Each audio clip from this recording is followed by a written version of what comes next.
भक्त वृंदा।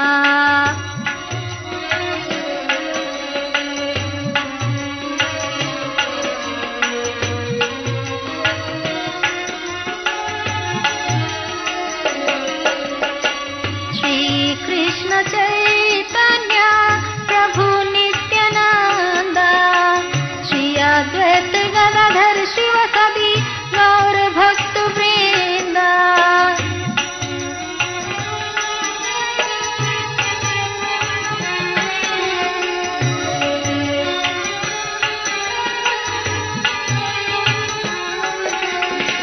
हरे कृष्ण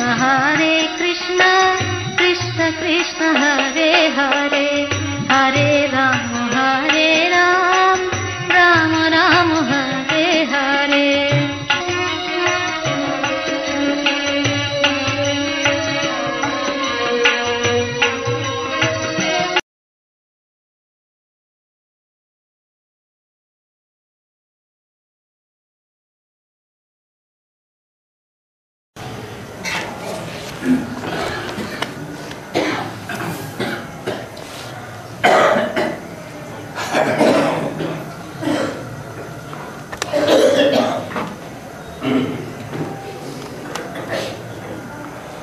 न च तत् कर्मणो मध्ये विघ्नस्थगितायामपि भक्तो तत्परित्यागानुतापो युज्यते।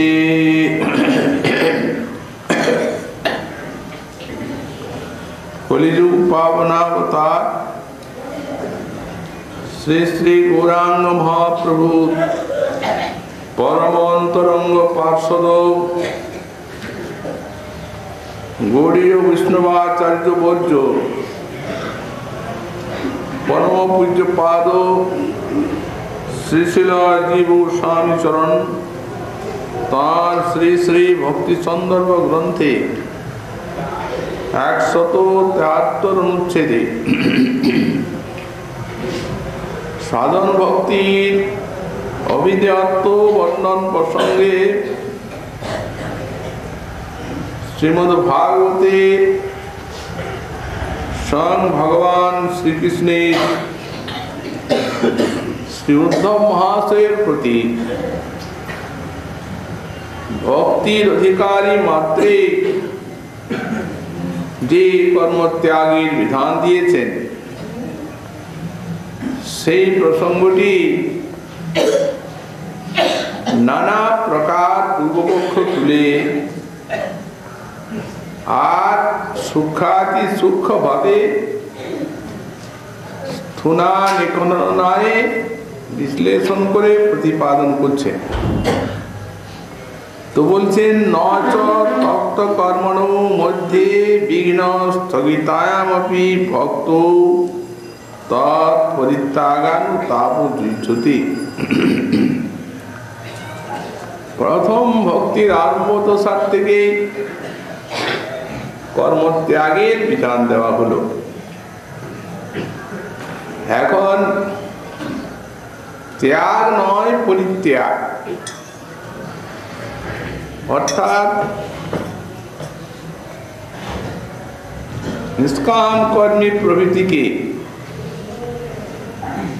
যেমন কর্ম করে কর্মের ফল ত্যাগ করার শাস্ত্রে উপদেশ দিয়েছেন, ভক্তের পক্ষে কিন্তু সেই রূপ ত্যাগ নয়, সম্পূর্ণরূপে ত্যাগ। শুধু ফল নয়, স্বরূপতই কর্মত্যাগ। তো সুতরাং এই কর্ম ত্যাগ করার ফলে সাধকের যদি ভজন জীবনে বিঘ্ন আসে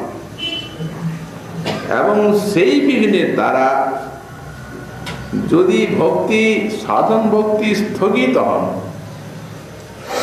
তাহলে কি ভক্ত ওই কর্ম ত্যাগ করেছেন বলে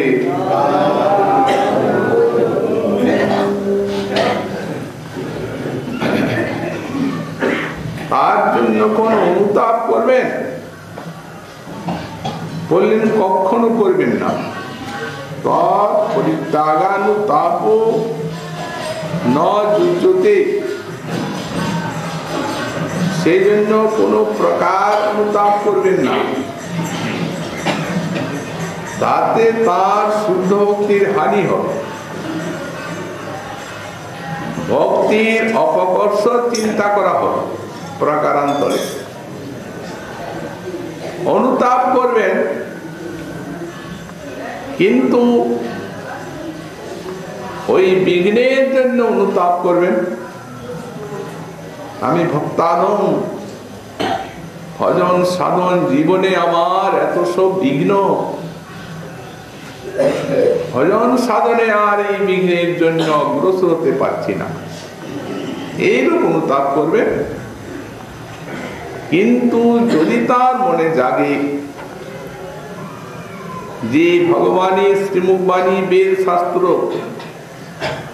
তাতে যে নিত্য নৈমিত্তিক কর্ম এই বিধান দেওয়া আছে সেটিও ছাড়লাম, পাছে সেই জন্যে ভক্তিতে এই প্রকার বিঘ্ন উপস্থিত হলো, বললেন এই প্রকার চিন্তা কোনদিন করবেন না। তাতে ভক্তি মহারানীর অপকর্ষ করা। তবে এইরূপ বলবেন, ভক্তাধম আমি ভজন সাধনে আমার এত বিঘ্ন, সেটি তার পক্ষে ভালোই হবে। কারণ এই যে ভক্তি বিঘ্ন, এই ভক্তিতে বিঘ্ন থাকবে না শাস্ত্রে সে কথা বলা হয়। এই বিঘ্নের দ্বারা ভক্তি প্রতিহত হবেন না, অপ্রতিহতা, বিঘ্নই অনভিভূতা, এই কথা বলা হচ্ছে। এবং সেই বিঘ্ন সাধকের কল্যাণই করবে, ভক্ত সাধক যদি এই বিঘ্নটির জন্য অনুতাপ আছে। এই জন্য লিখছেন ভক্তি বিঘ্নে ঝনুতাপ স্যাৎ তত ভগবতু মহতি কৃপা স্যাৎ তথ্য। যদি ভক্তি বিঘ্ন আসে তাহলে সাধকের কোনো কল্যাণ হবে না, ভজন সাধনে অগ্রগতি ঘটবে।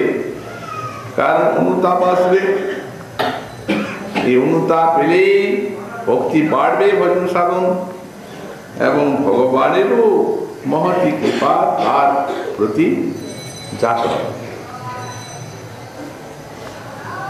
তো সুতরাং এই জন্যই বলা আছে তথা নদী মা খবরতাবকা ক্বচিৎ ভ্রষ্টন্তি মার্গা দৈবত সৌদিদা দয়া বিগুপ্তা বিচরন্তি নির্ভয়া বিনায়কানি কপমূর্ধস প্রভু। হে প্রভু, জ্ঞানী যোগী যেমন বিঘ্নের দ্বারা ব্যাহত হয়ে আর তাদের পতন ঘটে যায়, এমন পতন আবার সংসার পেতে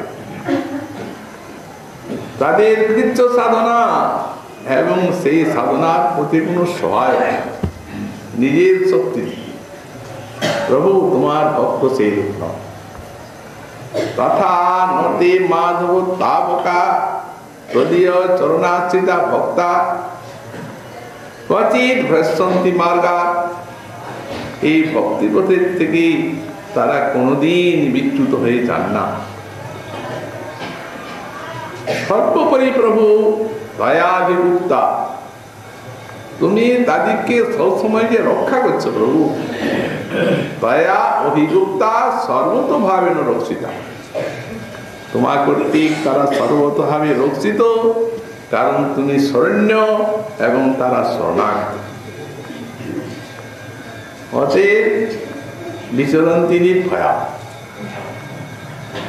তারা ভক্তিপথে নির্ভয়ে বিচরণ করে নকুত হয়। বিনায়কানি কপমূর্ধস প্রভু,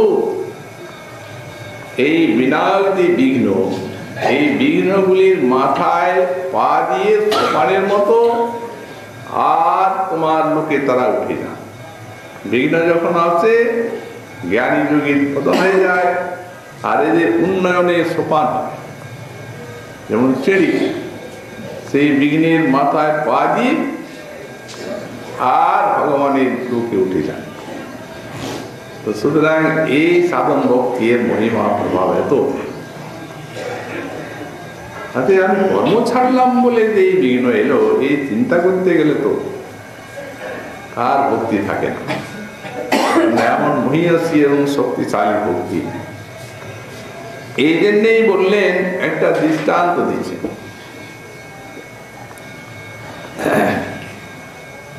তত্তা সদর্মম চরণাম্বুজং হরির ভজন্ন পক্কৌথপতি ততো যদি যত্র তবা ভদ্র মভূতমস্য কিং ভুবার্থু আপু ভজতাং সকর্মভিঃ। নারদের ব্যাসকে ভাগবত মনের জন্য উপদেশ, প্রথম স্কন্ধে পঞ্চম অধ্যায়, নারদ ব্যাস প্রসঙ্গ। এখন ব্যাসদেব ভগবানের জ্ঞানের আবিষের অবতার, সাক্ষাৎ শ্রীকৃষ্ণের বিশ্বজীবের কল্যাণের জন্য তাঁর আবির্ভাব। এই জন্য তিনি বেদভাগ করলেন জীবের কল্যাণের নিমিত্ত, ব্রহ্মসূত্র প্রণয়ন করলেন বেদের সারমর্ম নিয়ে। কঠিন হলো বেদবাণী, এই জন্য সরল করে মহাভারত লিখলেন, পুরাণ লিখলেন বিভিন্ন দৃষ্টান্তের দ্বারা। বেদের যেমন সব পূরণীয় ছিল তাকে পূরণ করলেন, এই জন্যই পুরাণ। এই জন্য শ্রীজীব লিখছেন, যদি একটা কলসি অল্প সোনার কলসি ভাঙা থাকে তো কাঁচা পিতল দিয়ে ওটা কেউ পূর্ণ করে না, সোনার কলসি সোনা দিয়েই পূর্ণ করতে হয়। হাতে এই পুরাণ, এই পুরানো বেদবাণী, বেদের মতো প্রামাণ্য না হলে এই পূরণ হবে, পূরণ করবে কি করে সেই বেদ? এত কিছু করলেন কিন্তু পরিতোষ নাই। তার সেই ভজন স্থান বদরিকাশ্রমে সারা জীবনের যে তার এই সাধনা, সেই সাধনার কথা চিন্তা করছিলেন আর এই অপরিতোষের কথা ভাবছেন। কি করলাম, জীব কল্যাণের জন্য এত সব করলাম, কিন্তু হায় আমি তো জীবের শান্তিদাতা, কিন্তু আমারই শান্তি কই? যখন আমি শান্তি পেলাম না, তখন আমার এই শাস্ত্র পাঠ করে আর বিশ্বের মানবকুল কি শান্তি পাবে? কিন্তু ভগবানের অবতার, আবার জ্ঞানের আদেশ, বুঝতে পারছেন না কি জন্য এমন, কোনখানে অভাব, নানাবিধ চিন্তা করছেন। তাহলে কি আমি ভগবানের যশকে উত্তম রূপে বিশ্লেষণ করে বর্ণনা করি না, ইত্যাদিও ভাবছি, কোনখানে ত্রুটি? তারপরেই ভগবানের শোনাইলেন না, এই জ্ঞান সিন্ধুর সঙ্গে এই প্রেম সিন্ধুর মিলন ঘটে, মুখরিত হয়ে উঠল। তখন উনি জিজ্ঞাসা করলেন সব কুশলাদি, তিনি সব খুলে বললেন। তখন দেবর্ষি নারদ বললেন, দেখুন ব্যাস, আপনি তো করেছেন অনেক, কিন্তু আসল কাজটা এখন বাকি আছে, ওইটাই আপনার মধ্যে থেকে আসতে চাচ্ছে। আর একটা মহান ব্যতিক্রম করে ফেলেছেন, সেটি কি? এই যে মহাভারত রচনা করলেন, এখানে যে এত কর্মকাণ্ডীয় ব্যাপার, সব যাগ যজ্ঞ অশ্বমেধ, এই কর্মকাণ্ডীয় ব্যাপারের তো আধিক্য আপনি দিয়ে দিয়েছেন। কৃষ্ণের কথা আছে, কিন্তু সে যেন গৌণ হয়ে আছে। এটা আপনার একটা মহান ব্যতিক্রম। আপনি যদি এত বড় ঋষি না হতেন তাহলে এত চিন্তার কারণ ছিল না জগতের মানুষ। ঋষিবাণী বেদবাণী সকলেই জানেন। এখন তারা স্বভাবত জগতের মানবের প্রবৃত্তির দিকে, বিষয় ভোগের দিয়ে তাদের চিন্তাধারা তো স্বাভাবিক। সেই চিন্তাধারাকে যদি রোধ করতে হয় তাহলে তো নিবৃত্তি মার্গের কথা বলতে হবে। কিন্তু আপনি তো যাই যজ্ঞ কর্মকাণ্ডের প্রাধান্য দিয়ে দিলেন। এখন হলো কি, জীব আপনার অক্ষর পেয়ে গেছে জগতের মানুষ। এখন যদি আপনি নিজে তাদের দাঁড়িয়ে দাঁড়িয়ে যে বলেন যে আমার ভুল হয়ে গেছে,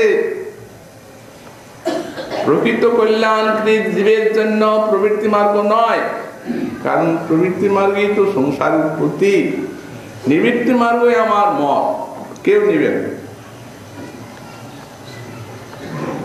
কারণ ওরা তো নিজের প্রবৃত্তি অনুরূপ আপনার বাণী পেয়ে গেল। লেখা শতং বদ মা লিখো, লেখাটা তো প্রামাণ্য। এখন আপনি বলতে গেলে বলবে এই দেখুন আপনার বাণী পেয়েছে, আপনি যান, এইটাই করবে, নিবে না আপনার কথা। এমন একটা জিনিস দিতে হবে যাতে একটা জীবের ভিতরে অতি সহজ সরল আনন্দের ভিতর দিয়ে এমন একটা পরমার্থের প্রকৃত রাস্তা জীবকে দেখাতে হবে, এবং সেটা আপনার দ্বারাই হবে। সেই প্রসঙ্গে এই কথাটি বলেছে।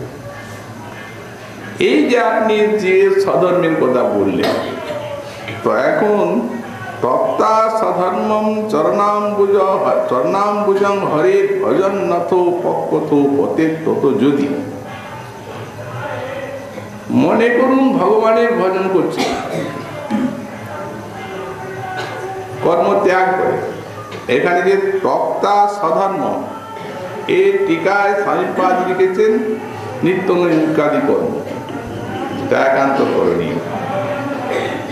তো বললেন এই যে মানে যাগযজ্ঞ তো আছেই, তাছাড়া নিত্য নৈমিত্তিকাদি কর্মের উপরও ভক্তের আদেশ থাকবে না, স্বল্পত ত্যাগ করবে।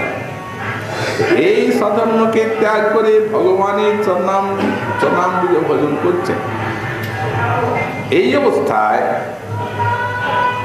ভজন অপক্ষ পথে তত। যদি ভজন পরিপক্ক হলো না, মৃত্যু হয়ে গেল, কিংবা ভক্তিপথের থেকে তিনি নষ্ট হয়ে গেলেন, এরকম যদি হয় তো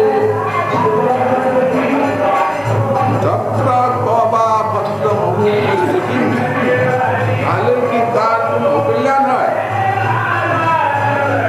কোনো কল্যাণ তার হয় না। আর দুবার প্রাপ্ত হয়ে যেতাম স্বধর্মত, আর স্বধর্মের থেকে আর যারা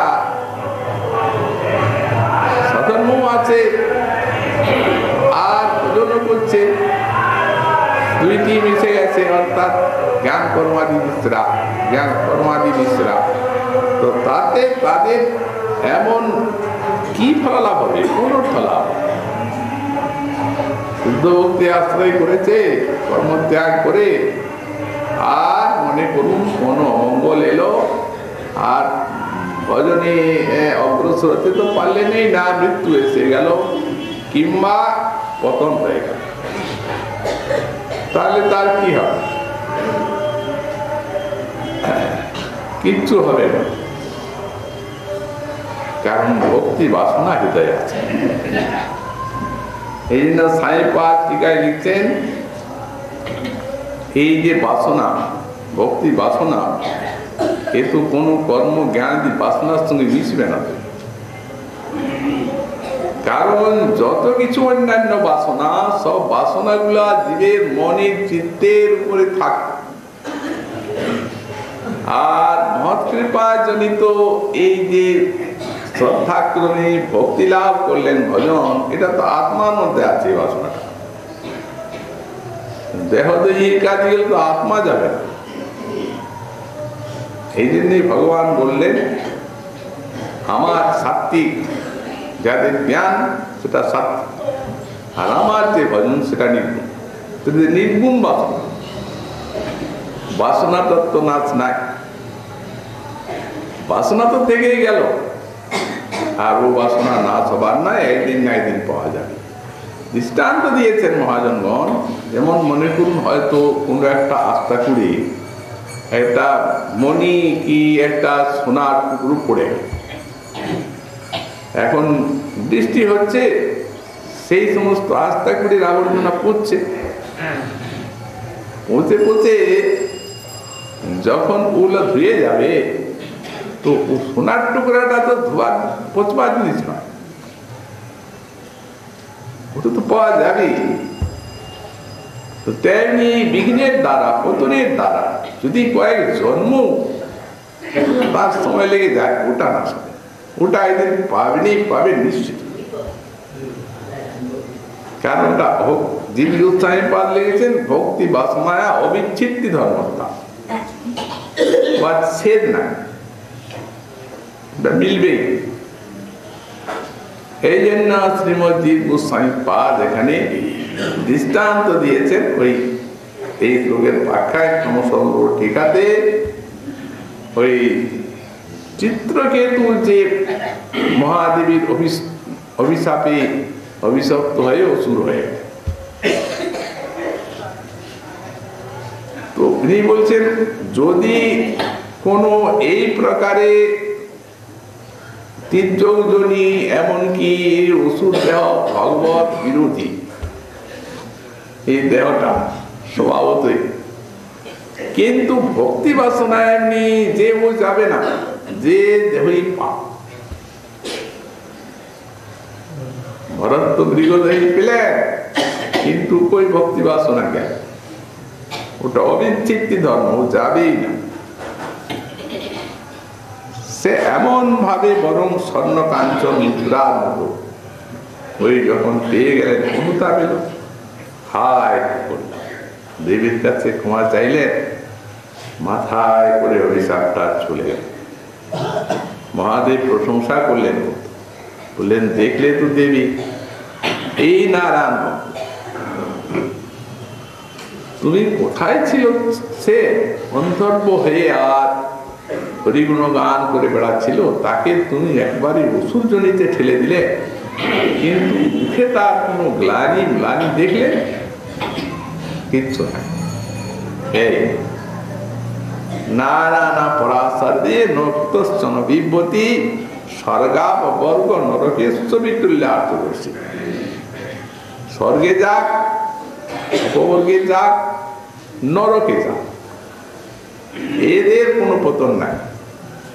পরম ভক্তি কাঞ্চন মুদ্রা উজ্জ্বলই হয়ে যাবে অনুতাপে।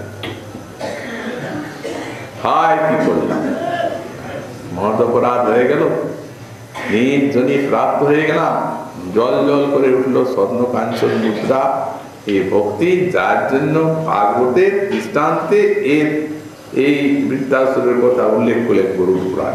ভগবান ব্যাস বললেন শ্রীমদ্ ভাগবত তাকেই বলবো যাতে বৃত্তাসুরে রাখা,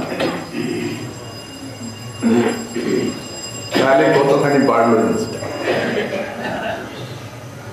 আর শ্রীজীব গোস্বামী যখন শুদ্ধ ভক্তি প্রীতি সন্দর্ভে নিরূপণ করছেন, তখন এর যে ভগবানের স্তুতি শ্লোকগুলি চারটা তুলে দিয়েছেন।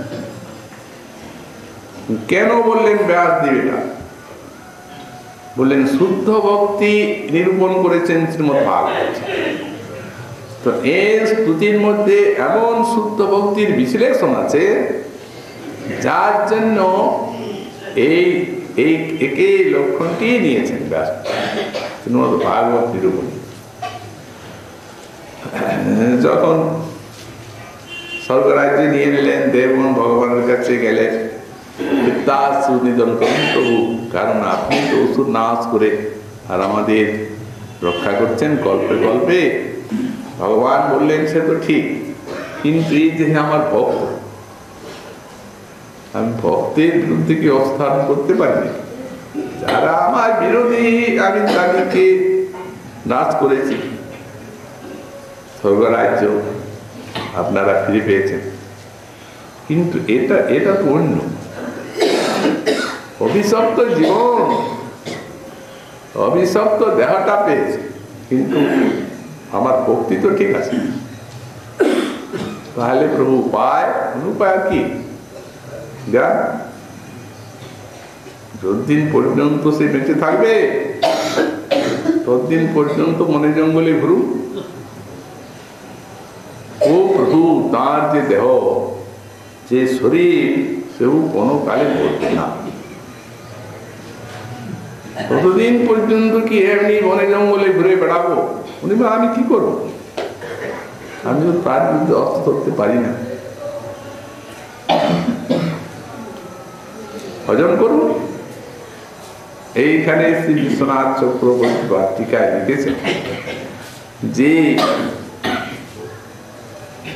ভগবান সব ত্যাগ করে স্বর্গ আদির আশা, এমনকি মুক্তির আশা, ভক্ত ভগবানের ভক্তি নিয়ে আমরা চাই।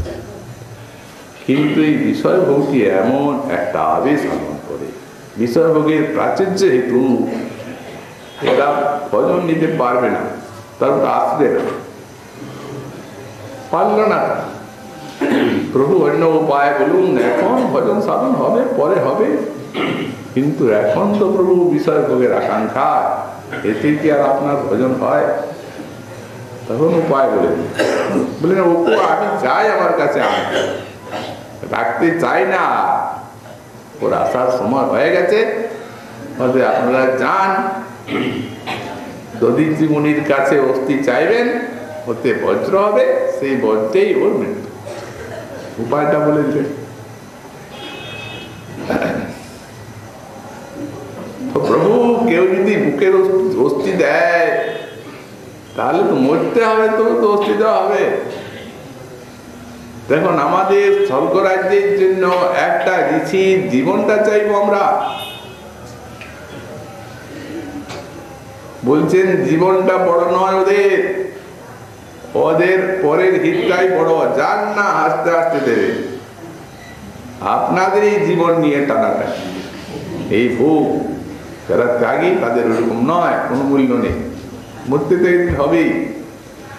ঋষি দিয়ে দিলেন অস্থি, সেই নিয়ে বজ্র। তো ত্যাগ করতে ভয় হচ্ছে, সে পর্বত আকার, উনি নিরস্ত্র হয়ে আছেন, ছাড়ো, এত ভগবান দিয়েছেন না, অতএব এই দেহে আর তিনি আমাকে রাখবেন না, ওষুধ দেহে যে চরণে নিতে চান, অতএব ওটা ত্যাগ করো।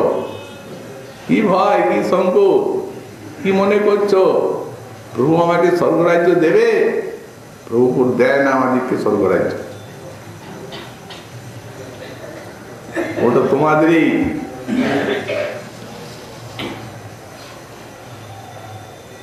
এই সব কথা বলতে বলতে সাক্ষাৎ স্ফূর্তিতে ভগবান তখন স্তব করেছে। কি প্রকারে ভক্তি কাঞ্চন মুদ্রা জল করছে, প্রার্থনা করছেন, অহং হরে তব পাদৈক মূল দাসান দাসো ভবিতাস্মি ভূয়। হে হরে, সৌন্দর্য মাধুর্য স্থাপন করছেন তো ভক্তি আছে, মন হরণকারী। আমি তোমার চরণ কমলে দাসান দাস আছি এবং ভবিষ্যতেও চিরকাল থাকবো দাসানুদাস। তুমি আমার দাসানুদাস হয়ে কি চাও? বলেন, প্রভু কিচ্ছু চাই না।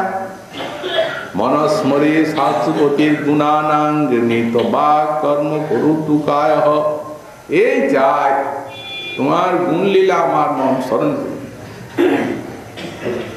এ অসুপতে সম্বোধন করেছেন প্রাণপতি, তোমার মন লীলা, গুণ লীলা মন স্মরণ করবে। তো বাক তোমার নাম গুণ লীলা জিহ্বা কীর্তন করবে। আর কর্ম কুরুতু কায়, আর দেহের দ্বারা তোমার সেবা পূজা আরাধনা ভক্তি সেবা করবো, এই চাই। ভগবান বলছেন দেখো এ তো ভজন চাইলে এ তো সাধারণ ভক্ত করে থাকে, কিন্তু দেখো তুমি তো স্বর্গরাজ্য নিয়েছিলে, অতএব সেই রকম স্বর্গরাজ্য পরমিষ্টি পদ ইত্যাদি কিছু চাও? বললেন প্রভু না, ননাকৃষ্টং ন চ সার্বভৌমম ন পারমিষ্টং নরসাধিপত্যং ন যোগ সিদ্ধি অপুনর্ভবম বা সমঞ্জসত্বা বিরহজ্য কাংসে। প্রভু আপনাকে ছেড়ে আর এইগুলা নেব কেন? এগুলা তো আত্মবন্ধন, এগুলা তো বন্ধন। স্বর্গরাজ্য চায় না, পরমিষ্টি চায় না,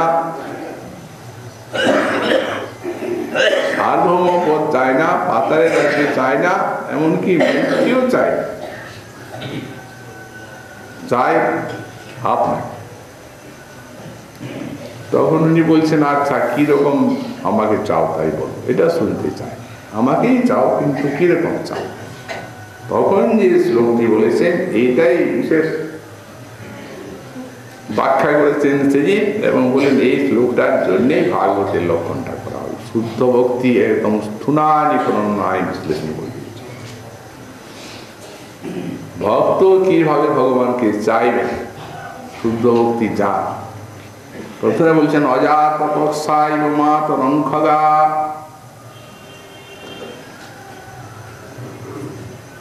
নিড়ে বাচ্চা দিয়েছে পক্ষী মা, বাচ্চাগুলি ছোট ছোট, আহার স্নেহের জন্য গেছে পক্ষী মা, বাচ্চাগুলি কোথায় খাবে,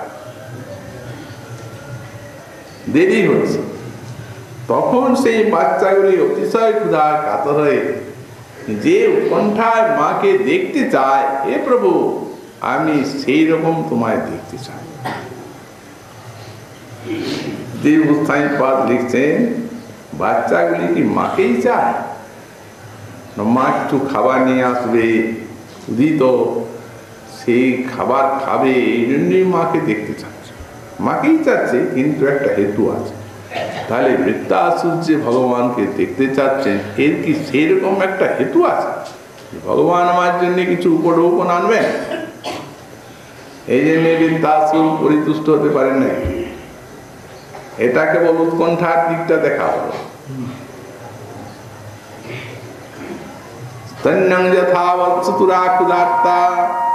আরেক দৃষ্টান্ত দিলেন, গাভী বাঁধা, বাচ্চাটি বাঁধা, রাখাল গাভীকে বনে নিয়ে গেছে চড়া, সারাদিন বাচ্চা ক্ষুধিত পিপাসিত, গাভীটা আসছে সন্ধ্যার সময়। ওদের স্বভাবতই গাভী আর বাচ্চার বাৎসল্যের একটা বেশি আকর্ষণ আছে পরস্পর। গাভীটি বাচ্চাটিকে স্মরণ করে হুঙ্কার করছে,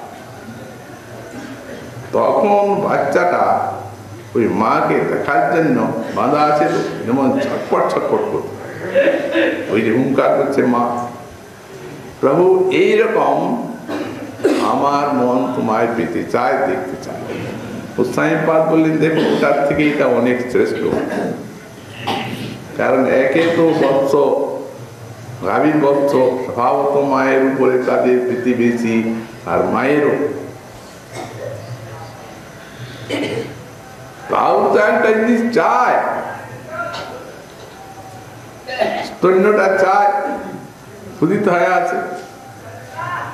বলছেন কিন্তু পাখি নিয়ে আসবে যে খাবারটা, সেটা পাখির থেকে আলাদা, একটা কীট পতঙ্গ, আর এই গাভীর ভিতরে আছে স্তন্যটা, তো অন্য জিনিস নয়।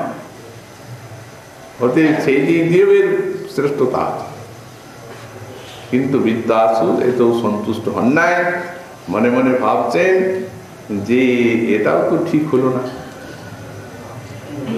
মায়ের স্তন্যপানের জন্য দেখতে চাচ্ছে, উৎকণ্ঠা ঠিক আছে, ভক্তিও ঠিক আছে, আকর্ষণও ঠিক আছে, কিন্তু আমি কি এইরকম প্রভুর কাছে কিছু চাই? তখন শেষে প্রিয়ম প্রিয়েব উষিতম বিষণ্ণা, এর থেকে ভালো দৃষ্টান্ত আর জগতে পাওয়া যাবে। জগৎকে দিয়েই তো জগতাত্ম বস্তু দেখাতে হয়, আর ওর সঙ্গে তো এখানে কোনো দৃষ্টান্তই নেই। ব্যাখ্যাকার বলছেন পতিব্রতা। কেমন পতিব্রতা? বললেন বার্ধক্যে হোক, বালিকা অবস্থায় হোক, যৌবনে হোক, এত প্রতিভক্তি যে পতি প্রাপ্তি হলে তার সঙ্গে সহমরণে যাবে। বাল্যাবস্থায় হলো, যৌবনে হলো, আর বৃদ্ধ বার্ধক্য সহমরণে যেতে উত্তম, দেহ রাখবে না, পতির বিরোধী। এইরকম যদি প্রতিবদ্ধতা থাকে, আর পতি বিদেশে আছে, এখন সেই বিদেশগত পতি উনি খবর দিয়েছেন যে অমুক দিনে অমুক সময়ে আমি গৃহে আসছি। এদিকে প্রতিপদা কিভাবে আছেন? পতি নাই, উৎসব সমাজ দর্শন নাই, খাওয়া পড়া নাই, কেশ সংস্কার নাই, কেশে জটা হয়ে আছে, বেশভূষা কিচ্ছু নাই, মলিন বসন, এইভাবে আছে পতিগত প্রাণ। যখন শুনলো যে এই সময়ে তিনি আসবেন, তখন সেই রূপ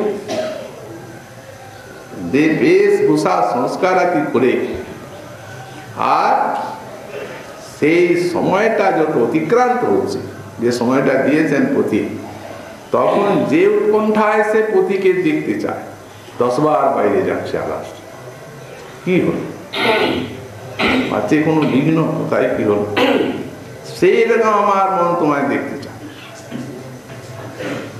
এইখানে গোস্বামীপাদ বললেন জগতের থেকে ভালো দৃষ্টান্ত নাই। কারণ এই যে প্রতিগত প্রাণা কি চায়, প্রতি যে কোনো উপঢৌকন আনবেন, কিছু জিনিস আনবেন, এটাই আর কাম্য হতে পারে না। এর কাম্য হচ্ছে পতির সেবা। এই তো ভক্ত যে উৎকণ্ঠার সঙ্গে ভগবানের দর্শন কামনা করছেন, তার একমাত্র লক্ষ্য হচ্ছে ঠাকুরের সেবা, যে যেমন প্রাণ ধন দিয়ে আর প্রভুর সেবা করে। তো বলেন এই যে বিশ্লেষণ গুলা করা হয়েছে না, এইটিরই প্রশংসা, এইখানে কিঞ্চিত পরিতুষ্ট করে। তারপর আর কিছু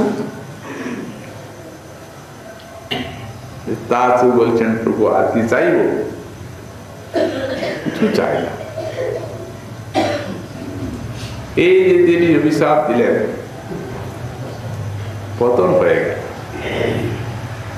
তো সেই প্রকার যদি প্রভু কোনো আপনার ভজন করতে করতে পতনই হয়,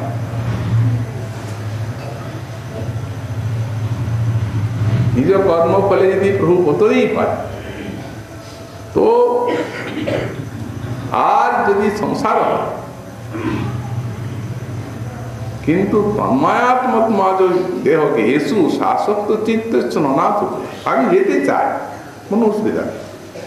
কর্মফলে, তার মানে কর্মফলটা যদি চাচ্ছেন এইরকম, ওটার জন্য ভগবানের কোনো কাছে কোনো প্রার্থনা করছেন না। এইরকম ভাবে আমি সকর্মে হয়তো আমার পতন হতে পারে, ঠিক আছে, কিন্তু এই প্রার্থনা যে তন্ময়াত্মাত মজদার গৃহেষু শ্বাসক্ত চিত্তস্য ননাথ হইয়া, এই যে তোমার মায়া, এই যে স্ত্রী পুত্র বিষয় বৈভব, প্রভু এতে যে আসক্তি, এ আসক্তি বড় কঠিন আসক্তি, একে আমি ভয় করি। অতএব প্রভু যেন মাইক এই স্ত্রী পুত্রাইতে আসক্তি না হয়। যদি আসতে হয়, স্ত্রী পুত্রাদি যেন ভক্ত পায়, যারা তোমার ভজন করবে, এবং তাদের ভিতরে জড়িয়ে আসক্তি না আসে, যেখানে যাই যান, এই প্রার্থনা করবে। সুতরাং এই শুদ্ধ ভক্তির প্রার্থনা। এই জন্য শ্রী গোস্বামীপাদ এখানে দৃষ্টান্ত দিয়ে দিলেন দিয়ে আর বলছেন, মনে করুন হয়তো ভজন করতে করতে পতন হয়ে গেল, কোনো নির্জরিতেই গেল, তাহলেই কি কোনো অমঙ্গল হবে? কোনোদিনই হবে না। পরশুদিতে গেলেও যেন ভরত সেই রূপ কল্যাণী লাভ করবেন এবং ভক্তি বাড়বে, ভক্তি কমে যাবে না। পক্ষান্তরে নারদ মুনি বলছেন যে আপনি যে ব্যাস যে কর্মকাণ্ডীয় ব্যাপারের প্রাধান্য দিলেন, যত্র কাবা ভূত মমিষ্য কিং প্রবাক্ত আত্মভজতাং সুধর্মদ, আর যারা স্বধর্মের ভজন করছে এদের কোনো কল্যাণ আছে? এদের আর কোনো কল্যাণ নেই। এর থেকে কি ভদ্র অর্থাৎ কল্যাণ হতে পারে? এই তো বন্ধন। একটা সোনার শিকল আর একটা লোহার শিকল, এই যেমন অসৎ কাজ করবে, অসৎ কর্ম করবে, পাপ ভোগ করবে, নরকে যাবে, পুণ্য কাজ করবে, চারিযজ্ঞ করবে, স্বর্গে যাবে, অমৃত পান করবে, ভোগ করবে। কিন্তু বন্ধন জনিত ক্লেশ নিজের স্বরূপ বলে আছে, নিত্য সিদ্ধ নিত্য কৃষ্ণ দাস আনন্দ স্বরূপ জীব, প্রত্যেকের কষ্ট আছে জীবের ভক্ত। বন্ধন জনিত কষ্ট সমান সমান, বন্ধনের ভিতরে থাকছে তো, বন্ধন তো মুক্ত হচ্ছে।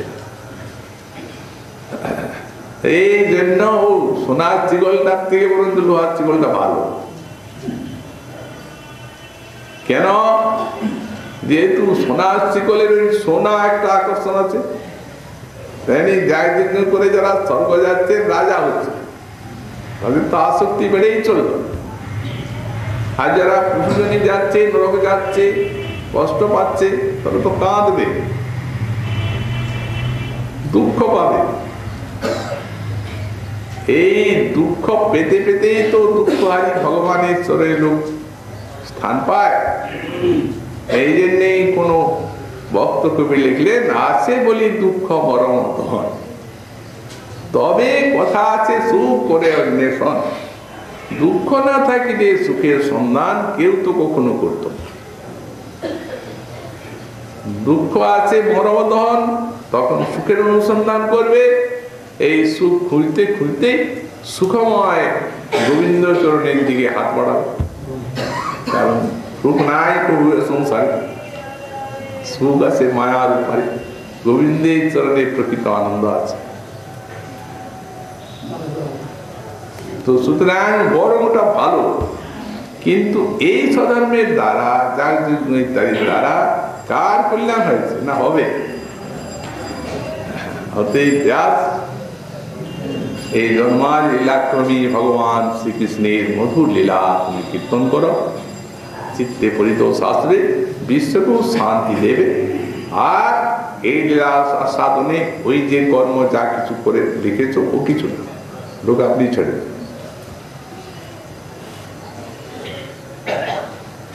এই শ্রবণ কীর্তনের প্রভাব সাধারণ ভক্তির মহিমা দেখালেন।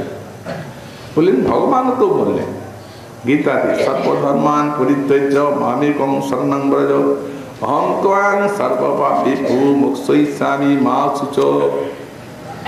অর্জুনকে লক্ষ্য করে তারা বিশ্বজীবের প্রতি উপদেশ দিলেন, কৃষ্ণ নিজে সব ধর্ম ছেড়ে দাও, পরিত্যজ্য এটি ওই করি, স্বরূপত ত্যাগ, ফল ত্যাগ না। মাং একং শরণং ব্রজ, এতে অন্য দেবতার যে শরণ বা ভজন সেটি রোধ করা। মাং একং, একমাত্র আমার চরণ তুমি উপাসনা করো, ভজন করো, চিন্তা নাই। যদি আমার চরণে শরণাগত হয়ে তুমি আমার উপাসনা করো, তাহলে যদি মনে করো যে স্বধর্ম ত্যাগ করলাম, তার জন্য তো কিছু প্রত্যয় হতেই পারে, বলে সেটার চিন্তা তোমার নয়, ওটা চিন্তা আমার। অহং তাং সর্বপাপেষু মোক্ষয়িষ্যামি, সব যে ছেড়ে দেবে তার জন্য যদি কিছু পাপ হয়, এটি যদি কিছু পাপ হয়, এটি বলেছেন দুর্জনং তুষ্যতু, অর্থাৎ কর্মীরাও সন্তুষ্ট থাক। হবে তো না, কারণ ও তো ভগবানের মুখের আদেশ আছে না, ওটা ছাড়তেই হবে। স্বরূপত ত্যাগ করে আমার ভজনকে আশ্রয় করতে হবে, তো ভক্তি নির্গুণা হবে না। হয়তো যদি কর্মীরা বলে যে বেদবাণী যখন ভগবানের ভজন করলেই কি শুধু হবে, কর্মটা ত্যাগ করছে, ওর তো একটা প্রত্যয় আছে। তো ভগবান বলছেন যে আমি তার জন্য দায়িত্ব নিচ্ছি, হোক আমি তোমাকে সেই প্রত্যয়ের থেকে রক্ষা করব। এতে আর কর্মীদের কিছু বলার আছে? উনি তো সর্বশক্তিমান, উনি তো ভক্তের নিচ্ছেন দায়। তজ্জনিত কোনো শোক তোমার করার প্রয়োজন নেই। অহং তাং সর্বপাপেভ্য মোক্ষয়িষ্যামি, সেই সমস্ত প্রত্যয় থেকে আমি তোমাকে মুক্ত করব। অতএব মা সূচক এই শোক করবে না, এটা তার লক্ষ্যে সারা বিশ্বের যারা ভগবানের জন্য শরণাগত হয়ে স্বরূপত এই নৈমিত্তিকাদি বা যায় যজ্ঞাদি কর্মকে ত্যাগ করে আর ভজন পথ আশ্রয় করবে। ভক্তির আরম্ভ দশাতেই যে ভক্তেরটা বিশেষ স্তর আসবে, কর্মত্যাগের অধিকার আসবে, ততদিন পর্যন্ত না শুদ্ধ ভক্তির আশ্রয়গুলোটা ছাড়তে হবে, তাহলে ভক্তি মিশ্রা হয়ে যাবে। যারা সংসারে আছেন, কর্ম নিয়ে আছেন, ভগবানের চরণে গুরুচরণ আশ্রয়, ভগবানের পাদপদ্ম আশ্রয় করা হয়েছে। দীক্ষাকালে করো ভক্ত আত্মসমর্পণ, তাদের ত্যাগ হয়ে গেছে। কারণ ওই যে বললেন, তাই তো রুচিও নাই, আসক্তিও নাই, নিন্দা করতে করতে ভোগ করছে, ত্যাগই হয়ে গেছে। এই জন্যই ইত্যস্য দেবশ্রী ভূতাপ্রজ্ঞান ইত্যাদি দ্বয়ে নৈকাত্ম্যং দৃশ্যতে। এই জন্য এই শ্লোক আরে দেবশ্রী ভূতাপ্রজ্ঞান পিতৃনাম, এই শ্লোকের একার্থক বলে জানা গেল। অত ভক্তারম্ভ এব তু স্বরূপত এব কর্ম ত্যাগ কর্তব্য। এই পরিষ্কার করে দিচ্ছেন, ভক্তারম্ভ দশাত এব, ভজন আরম্ভ হলো, সৎসঙ্গ হলো, শ্রদ্ধা লাভ হলো, গুরুপাদ আশ্রয় হলো, শ্রবণ কীর্তন চলল, সেই সময় থেকে ওটা সর্বত ত্যাগ, কর্মত্যাগ কর্তব্য, এটা বিহিত। না ত্যাগ করলেই দোষ আছে। পরিত্যজ্য ইত্যত্র পরিশব্দস্য তথৈব। ওই দুটি শ্লোকে যে ত্যাগ না বলে পরিত্যাগ, এখানে পরিত্যাগ, ভগবানও বললেন পরিত্যাগ অর্জুনকে, আর নারদ ঋষিও বললেন পরিত্যাগ। তাহলে এই যে পরিত্যাগ পরিত্যাগ শব্দগুলি আছে, এই পরিশব্দের সেইটি হচ্ছে অর্থ। একটি গৌতমীর থেকে দৃষ্টান্ত দিচ্ছেন, এইটা সম্পূর্ণ ত্যাগ। ন জপ নার্চনং নৈব ধ্যানং নাপি বিধিক্রম কেবলং সতত কৃষ্ণ চরণাম্ভোজা প্রণাম্ভোজ ভাবিনাম। যারা নিরন্তর ভজন নিয়ে আছেন, ভগবানের চিন্তা করছেন, শ্রবণ কীর্তন অর্চন বন্ধন ইত্যাদি নিয়ে আছেন, তাদের ন জপ, কোনো জপ করার দরকার নেই, নার্চনম, কোনো দেব দেবীর সেবা করার দরকার নেই, নৈব ধ্যানম, ব্রহ্ম ধ্যান আদি ইত্যাদি কিচ্ছু তার প্রয়োজন নাই। নাপি বিধিক্রম, এই বিধিক্রমে কর্মত্যাগ, নিত্য নৈমিত্তিক কর্মত্যাগটা বিধান করলেন শাস্ত্র। তিনি ভজন নিয়ে থাকবেন, অন্য কাজ করতে যাবেন না, ওদের স্বরূপত এই সব ত্যাগ। আর তিনিও বললেন মনমনা ভবমত ভক্ত মজ্জাদিমাং নমস্কুর ইত্যাদি না। অর্জুনকে যখন উপদেশ করছে, তখন আমারই তুমি মন দাও, আমারই ভজন করো, শ্রবণ কীর্তন করো, আমারই পূজা সেবা করো, আমাকে প্রণাম করো, তাহলে আমাকে অবশ্য পাবে। এই প্রতিজানি প্রিয় সীমে, তুমি আমার প্রিয়, তুমি আমার সখা, অতএব আমি তোমাকে সর্বগুচ্ছতম বাক্য বললাম। কারণ গীতাতে এই কর্ম, নিষ্কাম কর্ম, জ্ঞান যোগাদির কথাও আছে, সার্বভৌম শাস্ত্র।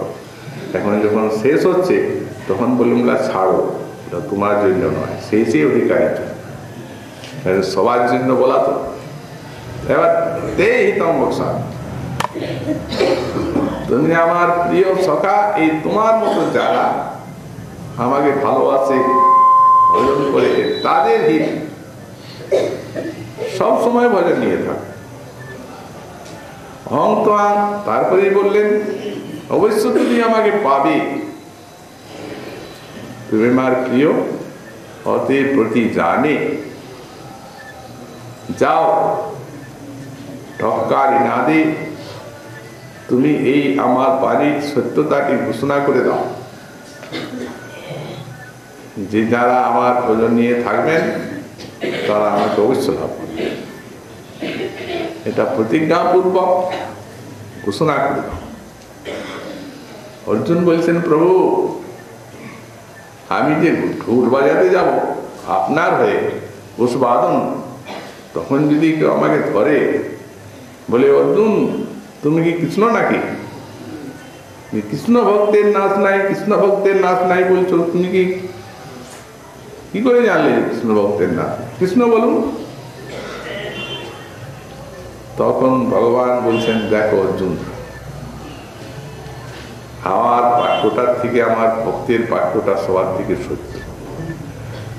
কারণ আমি যে প্রতিজ্ঞা করে বলবো সেই প্রতিজ্ঞা আমি রাখতে পারবো।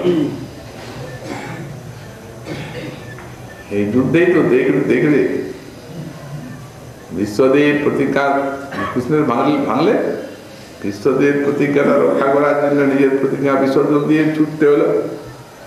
বিশ্বকে মারতে অস্ত্র ধারণ করবো না বলেছিলেন, রথচক্রটা ধরলেন কেন?